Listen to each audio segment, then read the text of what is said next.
Hi Zach, it's Brad. Good to work with you the other day. The waves weren't great, and it's always quite difficult to do much of an analysis in those conditions. However, one thing that we did point out to you was that you needed to get lower, which means to compress. I'm going to put you up against a model here so you can see what it looks like when you do compress.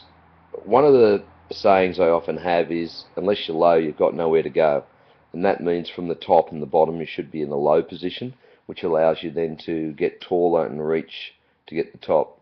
The other thing I'll talk about is the urgency in which you need to paddle into a wave. And you'll see that our model, who is one of my favourite surfers and a good friend of mine, Jay Phillips, from down the Gold Coast, is very good at energising and generating a lot of speed, and because of that there's flow and there's power. So what we'll do is we'll just play it through at normal speed, and we'll just see what we get.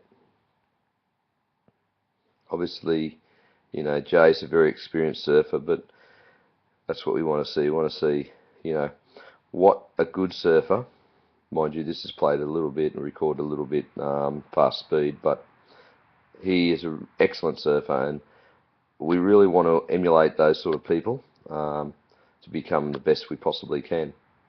I'll start at the very beginning. We'll just go through fairly slowly.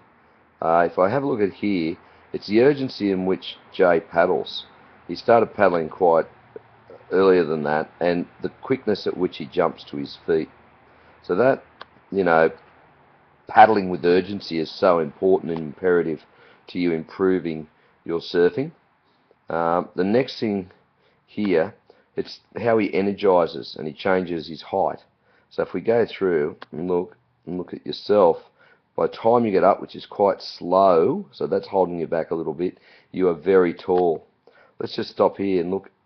This is basically the position at which you should be in to get energy.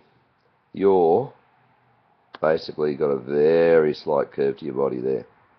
At this stage here, it's a small wave, and Jay hasn't even got low.